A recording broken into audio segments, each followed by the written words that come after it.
മുഖ്യമന്ത്രിയുടെ കാര്യങ്ങൾ പരാമർശിച്ചു.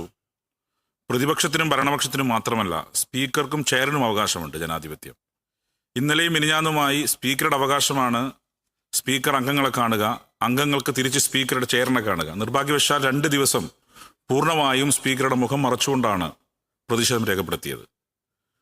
ഗവൺമെന്റിന് സഭ നടത്തിക്കൊണ്ടുപോകണമെന്ന് ആവശ്യപ്പെട്ടാൽ സ്പീക്കർ കോൺസ്റ്റിറ്റ്യൂഷണൽ ഒബ്ലിഗേഷനാണ്. സ്പീക്കർ എന്ന പദവിയുടെ കോൺസ്റ്റിറ്റ്യൂഷണൽ ഒബ്ലിഗേഷന്റെ ഭാഗമാണ് സഭാ സമ്മേളനം നടത്താൻ ശ്രമിച്ചത്.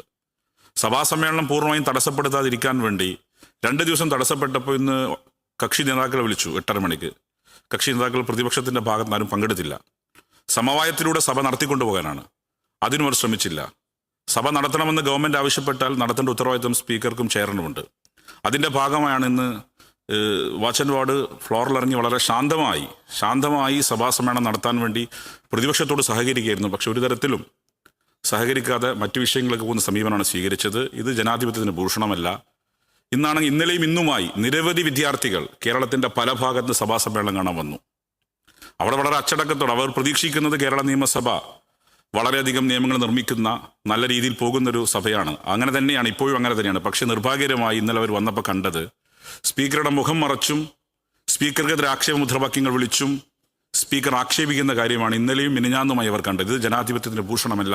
ഇതല്ല കേരള നിയമസഭ. മഹാരഥന്മാർ ഇരുന്ന സഭയാണ്. നിയമനിർമ്മാണത്തിനും പ്രത്യേകം സഭാ സമ്മേളനം ചേരുന്ന സഭയാണ് കേരള നിയമസഭ. ഇന്നലെയും മിനിഞ്ഞാന്നും ഉണ്ടായ സംഭവങ്ങളെല്ലാം അങ്ങേയറ്റം നിർഭാഗ്യകരമാണ്. ഇന്നും ഒരല്പം നിർഭാഗ്യകരമായ സംഭവങ്ങളുടെ അരങ്ങേറി. ഇത് ഭാവിയിൽ ആവർത്തിക്കാതിരിക്കാൻ ബഹുമാനപ്പെട്ട പ്രതിപക്ഷാംഗങ്ങളെല്ലാം സഭയുമായും ചെയറുമായും സഹകരിക്കണമെന്ന് അഭ്യർത്ഥിക്കുകയാണ്. ഓർഡർ.